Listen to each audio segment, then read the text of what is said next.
real estate agents. Welcome to the Weekly Closer. I'm your host, Jeff Underwood, along with my co-host and business partner, Joey Sampaga. What's up? How's it going over there, man, with the plan?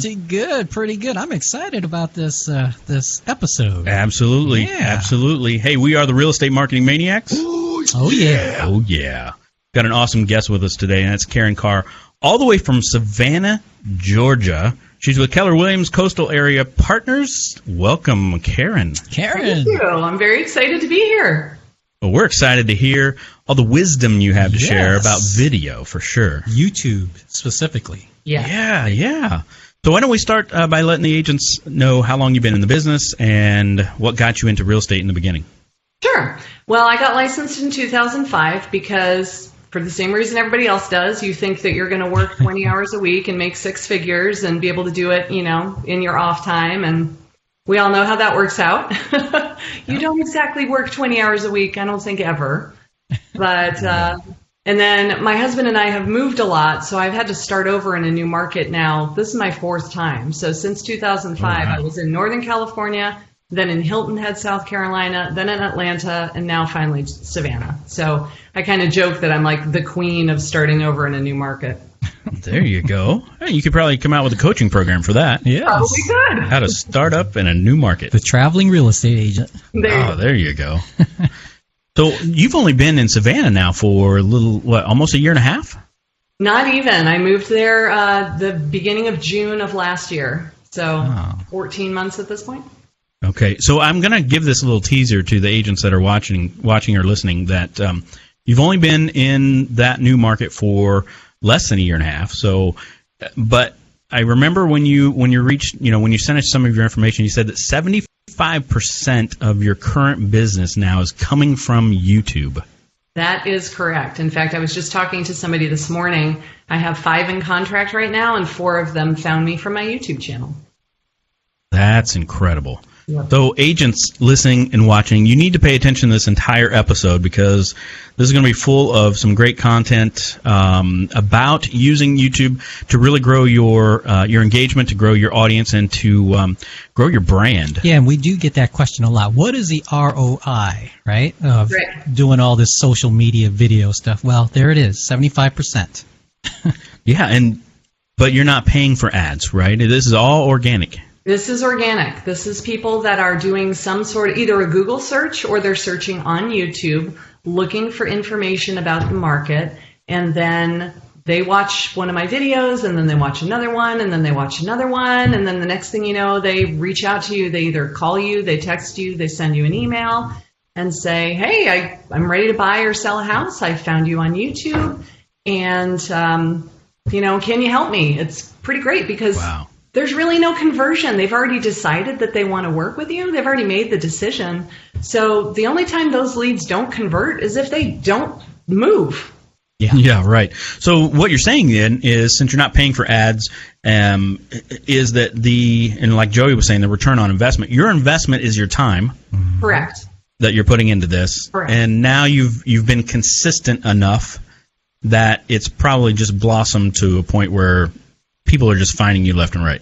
That is correct. I mean, consistency is one of the main components to this strategy. So it's not something where, I'm at an open house, I think I'll just make a video. It's like, I'm going to make a video every Thursday, and I'm going to post it every, Monday afternoon at 2 p.m. And I don't miss a day. In the 14 months that I've been doing it, I've only missed one day, and that's because we were evacuated for a hurricane.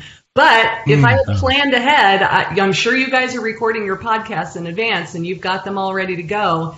Had I have thought about that, I would have had a video ready to go. So lesson learned. Yes. Well, you never know what kind of views you would have got if you were doing your video in the middle of the hurricane. Well, that's true. I probably would have had some viral videos if I had your hair all going. Well, there was someone who actually did that, right? Lady in Pink. Oh, Sue Pinky Benson. Well, I know that she left for part of that storm, and then she came back and showed kind of the devastation, right? Yeah, that happened. The aftermath, right? Yeah, I saw some of the after videos, but not the during videos. No, absolutely not. Yeah. Okay, cool. So why don't we start with what made you decide video, and especially YouTube? What was kind of that deciding factor? Well, I had been blogging when I was in Atlanta, and I was getting a lot of good results from my blog. People that would Google something, and I was showing up on the first page of Google results, and they would reach out to me. And then I attended a class where they said, if you embed a YouTube video in your blog, it will help it rank higher, because Google owns YouTube, and Google loves Google, so you'll get twice the Google love if you embed a YouTube video.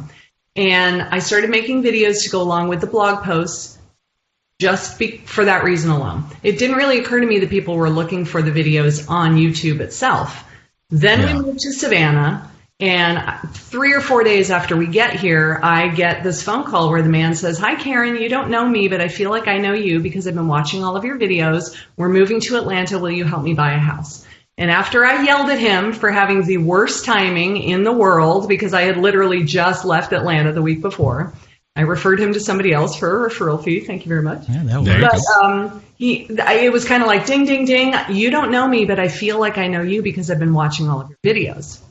And I had this epiphany. I need to be doing a lot more video, and I need to be a lot more strategic about it. So if he's on the internet searching for moving to Atlanta, where should I live? How do I get him to find my videos? And so now I'm in Savannah. And I'm thinking, okay, I'm just going to go all in on my YouTube channel because I have no clients, I have no business, I got nothing but time.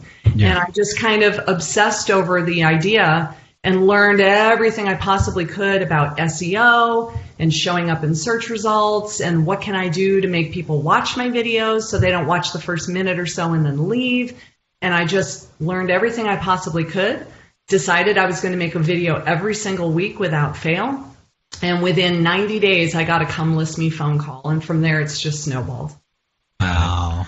So you're doing so one a week now. In the beginning, I think I saw you on another interview where you said something about you were thinking about doing lots of video right up front, but I would realized record a bunch at a time, but I post one a week.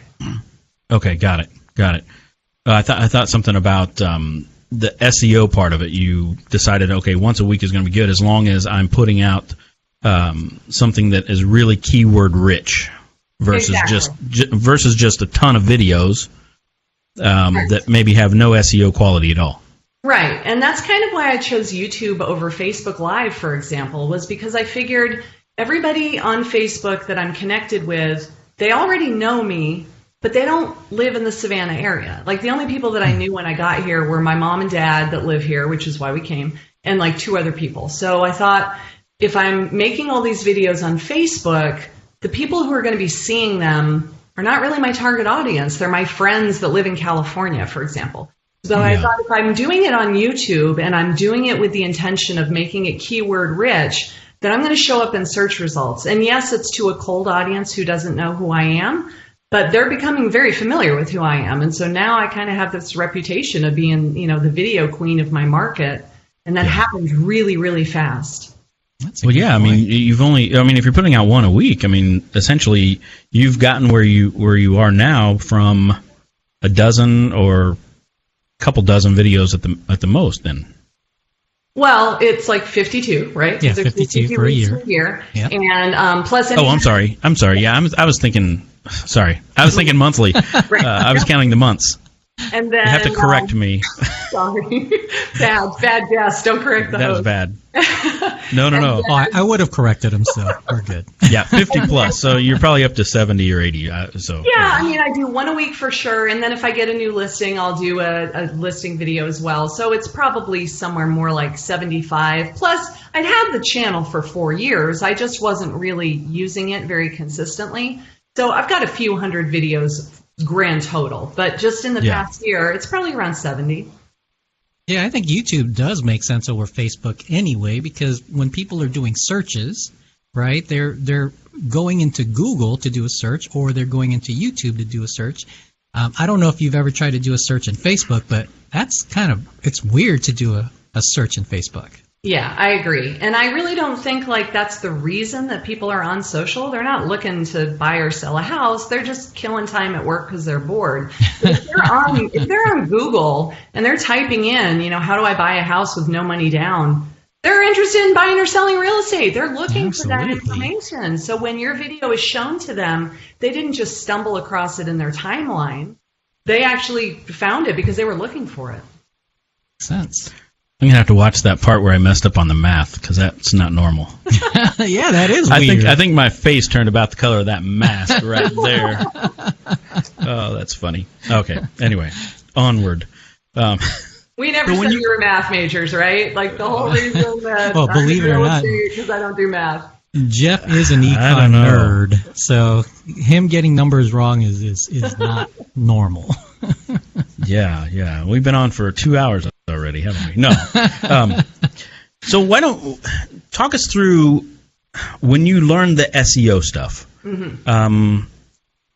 Like, what's your process then for figuring out? Okay, what's the next video I want to? What's the next title I want to have for my next video or the upcoming one? How do you go through that process so that it is SEO rich? It is. I keep a little notebook handy, and anytime I have an idea for a video, whether it's a question that someone asked me, a buyer or seller, buyers and sellers ask the same set of questions over and over again. What happens if I cancel during my inspection period? Do I get my earnest money back? So you'll jot it down because you've got an idea. Okay, this is the idea for the video. Then you start going to do the keyword research, and there are lots of different tools that you can use.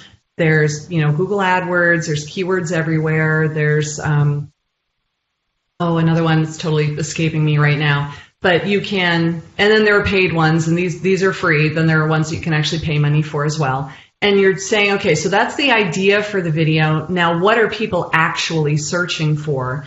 And I'm looking for something that has a decent enough search volume each month, but not a ton of competition. Because if there are already a ton of videos on that exact keyword, it's going to be harder for me to compete. But if the competition is fairly low, then I know I'm going to be able to rank fairly quickly. So I'm looking for something that's like the sweet spot that gets a fair amount of search volume, not a crazy amount. I don't want something that's getting 50,000 searches a month because I'll never be able to compete for that with my little tiny channel.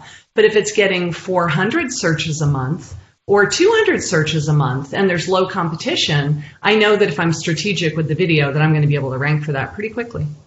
Okay. All right. And do you make it specific for Savannah, Georgia, or do you just make it sometimes, but not always. So one of the videos that performs extremely well is called Moving to Savannah. And it's all like, if you're going to move here, what do you need to know? And that one has over 6,000 views, and that's all organic. I think I ran a Facebook ad to it once, and I didn't get any leads from it at all. So I turned the ad off because it wasn't working. But it gets 6,000 views all by itself. Then there are other ones just, how much does it cost to sell a house? It's not specific to my market. But Google and YouTube are smart now. They know where your IP address is located and where you are when you're sitting there doing your search, and they will show your videos to what they consider to be the appropriate audience. Got it. Makes sense. What's been one of the strangest ones that you've used that you didn't think would have any kind of traction, or you were like, that's really surprising? Let's see. Well, one that I thought would do really well was the best places to get shrimp and grits in Savannah, because that's a local delicacy that people love, and when they come here on vacation, they all want to get shrimp and grits. Man, I thought I was going to clean up with that video, and it's had a couple hundred views, but that's it. It wasn't nearly as much as I thought it would. But then there are other ones like how to list your home on Zillow. I only did that because I thought if somebody's thinking about doing a for sale by owner, I'm going to show them this is how you put your house on Zillow. And by the way, it's not as easy as you think to sell FSBO. And these are all the reasons why it's going to be really hard. And you should just hire me instead. That one has gotten well over 1,000 views where I didn't expect it to at all. So it's kind of funny. Like the ones that you think will be great, sometimes they're total bombs, and then the ones that you just put together in 5 minutes are the ones that bring you the majority of your business. Yeah. All right. Do you have much of a call to action in your videos, or is it just that you're... Always. Yeah, you do? Okay. We got to get some way for them to want to reach out and contact you. Now, if you're constantly driving people away from YouTube, you're going to be penalized for that because YouTube's algorithm works the same way that Facebook's does. We want to keep people on the platform. So if I'm constantly saying, hey, go to my website and download this free thing, then YouTube's going to penalize me after a while. So a lot of my call to action will be watch this video right here where I talked about blah, blah, blah. So I'm trying to keep them on my channel watching more of my videos. getting to establish that whole know, like, and trust factor, right? Because they're getting to know me and getting to know my personality. But then maybe on the fourth video, it will say, so you're moving here because you're in the military, but do you know anything about using your VA entitlement to buy your first house? Go to my website and download this free guide all about using your VA home loan entitlement. So, most of the time the call to action is watch another video, and then maybe 25% of the time it's go to my website and do this. And I will put a link to the exact landing page on my website where they have to put in their name and their email address and sometimes their phone number too in order to get whatever it is I'm on. Yeah, okay. But you always mention how they can get in contact with you, correct? Yes. Phone number and everything else? Beginning, I didn't have all my contact information on the YouTube channel itself because I was afraid of like weird, creepy people's, on the internet. I didn't know what was going to happen.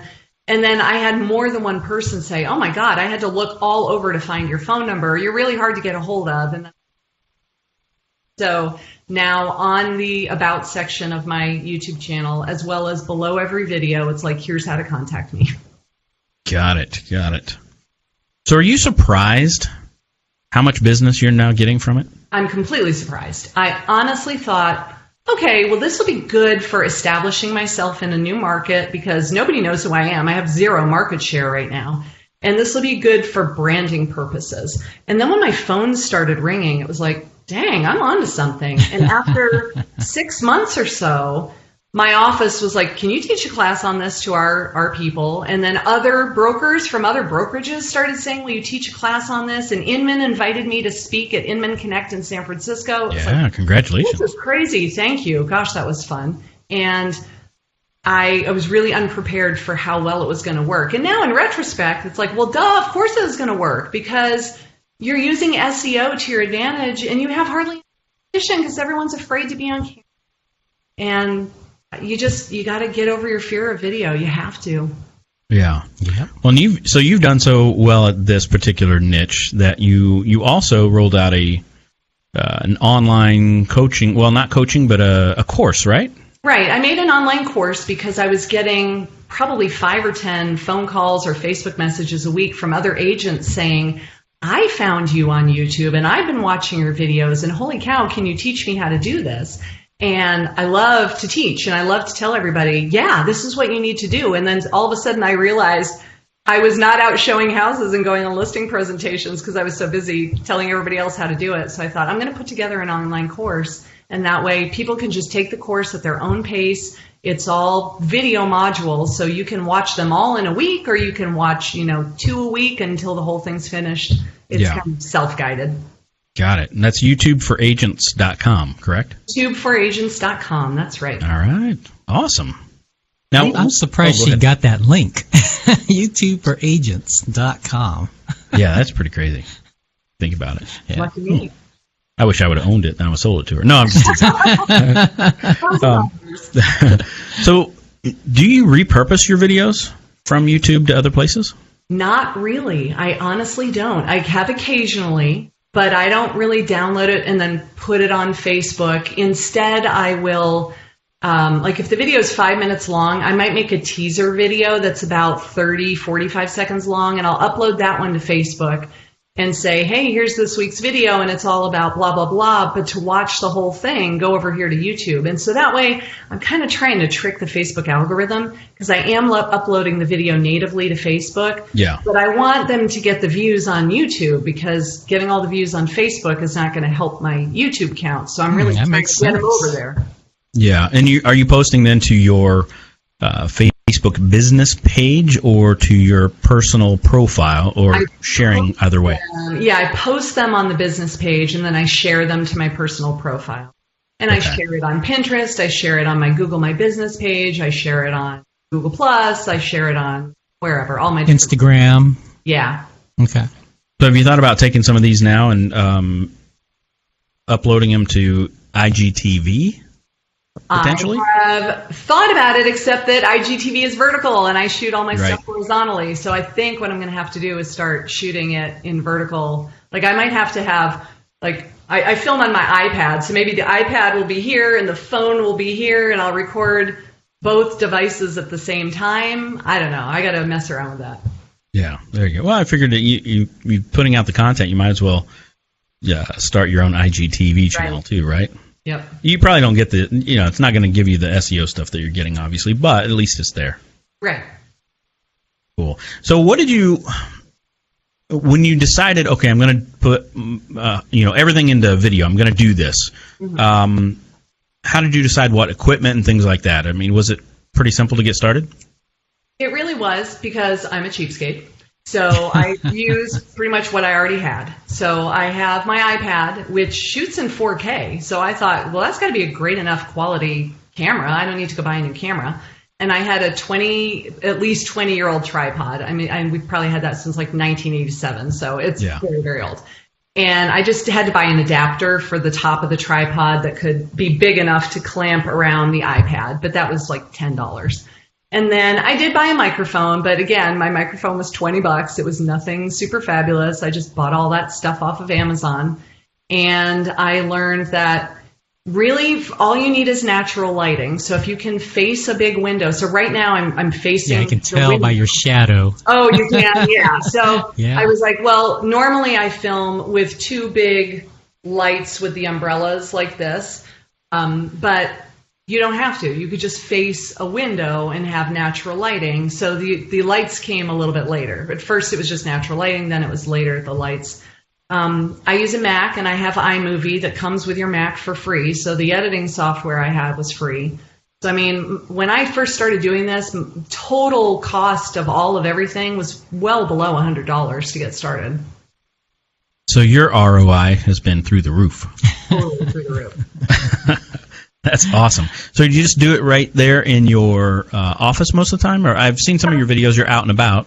Sometimes I'm out and about, but most of the time it's in my home office. I do it at home so that nobody's at the office like trying to make me laugh, on the outside the door. And it's quiet at home, and I do it when the kids are off at school so that I have no distractions.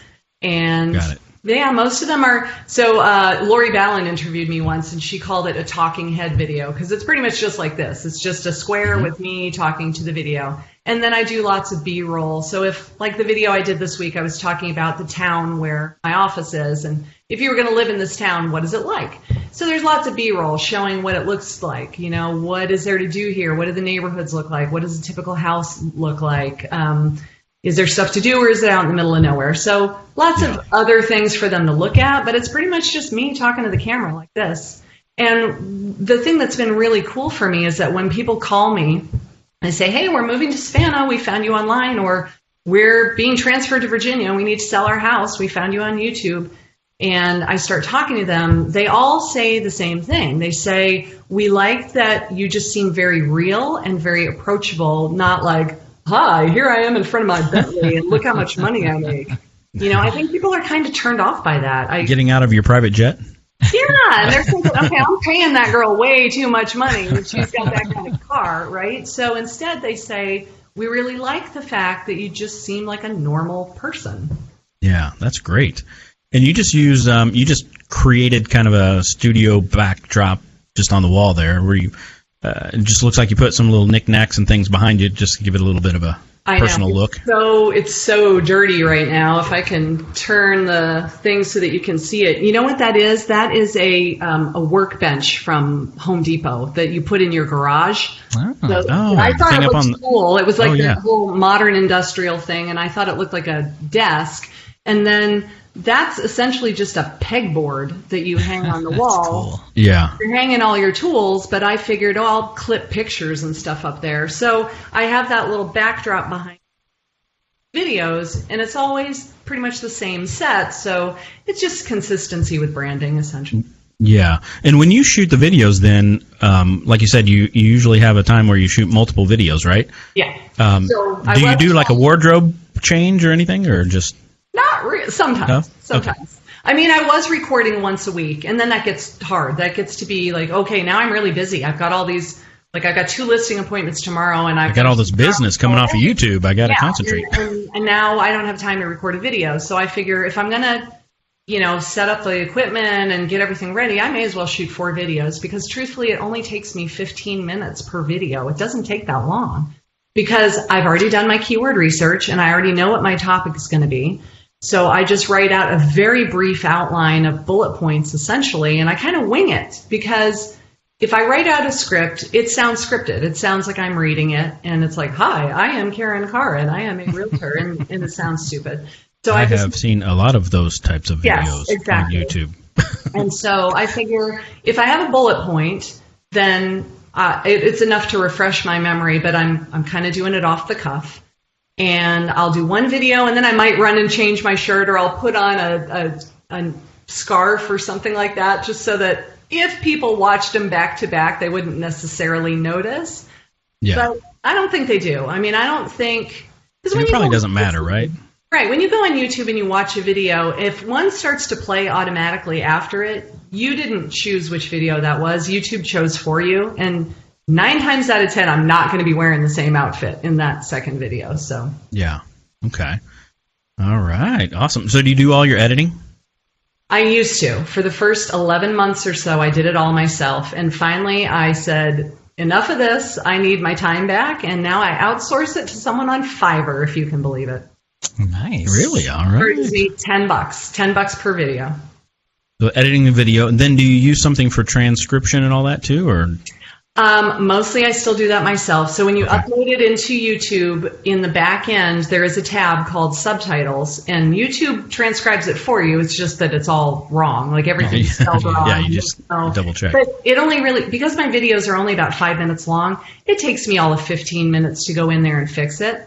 But I have also, when I've gotten really busy, I will try rev.com, TEMI, and you just send them the URL and they do it for you. And rev.com is $1 a minute. Temi's like 10 cents a minute. Got it. All right.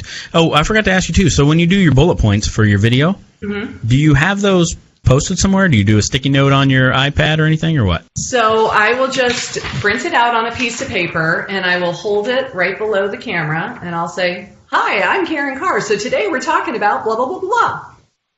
And then I look at my paper and I memorize the next thing I need to say. And then I say number 2. So I don't memorize the entire thing. I only have to memorize 1 or 2 sentences at a time. So they edit. So you are doing cuts. Yes.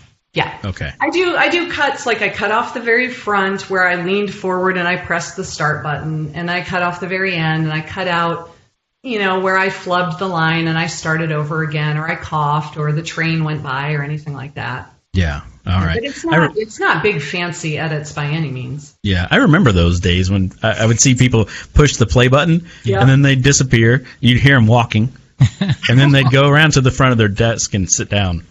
And then do the video, but they wouldn't take the time to cut that part. Oh, that's so funny! Yeah, crazy. Gosh, this has been great. So if agents want to reach out to you, I know probably best to send them to the YouTubeforagents.com. If they're interested in the course, if they just want to check out my channel and kind of see what I've been doing, if you just go on YouTube and you search for my name, you will find me, I promise. Oh, yeah. We haven't even mentioned your channel, have we? Oh, yeah. Sorry about that. It's incredibly complicated. It's Karin Carr Real Estate. Yes, but it's Karin and then CARR. Yep. But if you just go to YouTube and you type in my name, you'll find it. That's awesome. So where do you see this going before we move to the next transition? What's kind of your next big thing? I mean, you're just going to stick with this and just keep growing this and growing the audience? That's kind of the plan. I definitely want to get into IGTV. I haven't really started it yet. So I'm now, in only a year, I am now busy enough that I've had to hire a virtual assistant and some showing assistants. And one of my former clients said that she wants to get her real estate license and come join my team. So when she comes on, she'll probably be a buyer's agent. And maybe once I have more time, because I do spend a lot of time driving around showing properties right now and going on listing appointments, that maybe IGTV will be the next big thing that I take. There we go. How about, though, YouTube Live? Have you thought about doing maybe a live just Q&A type session? Not every week, obviously, but every now and then? I have thought about it. So there is an agent in Ascension Parish, Louisiana. Her name is Christina Smallhorn. She's your real estate whisperer, and she does lives on YouTube. I think it's twice a week, and she's been telling me forever that I need to start doing it. I haven't, but I think she's right, and that's the next step too. Okay. Well, it's just an added supplement, I guess, to your actual YouTube videos and your channel. Right. So, all right. Awesome. Thank you so much for sharing that. Are you ready to get in the ring? Yes. Okay. Here we go. What is the best advice that anyone's ever given you? Feel the fear and do it anyway. Feel the fear and do it anyway. And awesome. Do it anyway. So, like, even though you're afraid, acknowledge that you're afraid and do it anyway. That is great. I love that. Yeah. Awesome. How about a favorite mobile app? I think I probably know this one, but maybe. Well, you think I'm going to say TubeBuddy or something, don't you? But it's actually Siri, because I get so many people will just call me, and then we have this great conversation. I'm trying to take chicken scratch notes on a piece of paper. So as soon as we hang up, I just say, Siri, set a calendar appointment for tomorrow morning at 10 a.m., and they set it all up for me. So there we go. All right. How about a book recommendation? I like the 5-second rule by Mel Robbins. Have you read that one? I have not. 5-second rule. No. I've heard it when I drop food on the floor. Yeah, exactly. When an idea occurs to you, your brain is going to try to talk you out of it. You've got about 5 seconds to just do it before you'll find a reason not to do it. So anytime you have a great idea, you've got 5 seconds to just take action. Oh, wow. All right. Gotta check that one out. And how about a productivity tool or software that you use on a regular basis? I would love to say Trello, but I don't even remember what my login is, so that probably doesn't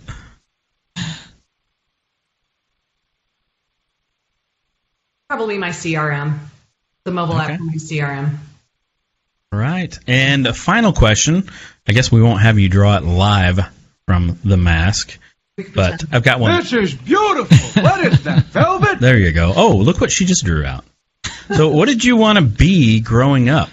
Ooh. I wanted to be an opera singer. I actually majored in music. I full-on expected I was going to be... Actually, was a Broadway singer. And then when I went to college and they started training me, they said, we're going to train you classically. And I found that I liked classical even better. But then I found out that they travel like 325 days a year. They live out of a suitcase. You really can't be married and have kids if you're gone 300 days a year. So yeah, it's just a hobby. Opera singer. Opera. Give us a sample. I knew he was going to say that. If I have a cold and I'm losing my voice, it's so bad right now, I'd probably sound like a frog. Plus, the other thing is, I'm 6'1". So every time I'm on stage, if like the leading man is right next to me, we look ridiculous on stage. So it was hard to like find roles that were appropriate for somebody that's 6'1". That's funny. Oh, there are videos out there of you singing somewhere? I don't think so. That was pre-Facebook, unfortunately. All right. No, that's awesome. Yeah, my wife and I, we almost moved down to Nashville. We went down to check out one of the schools down there because I sang, but not opera. Okay. He did rap. Yeah, I was a rap star. No, I'm just doing some country music. Well, thank you so much for being on. This has been great. Yeah, that was awesome. I've learned a ton. I'm probably going to pick your brain a little bit more, maybe off air here, but she's going to tell you to buy her program. There you go. we might have to work something out on that for sure. YouTubeforagents.com. Yes. Well, thanks, Karin, for being on here, and it's amazing that you've been able to do what you're doing. There's not very many people, I think, that are able to say that 75% of their business is coming from their YouTube channel. Which I just think is, I'm still blown away. It's amazing. I know. Me too. I mean, I didn't know until somebody really asked me for statistics, and once I saw what it was, I was blown away too. Yeah. Oh, one last question. How important are the thumbnails, do you think?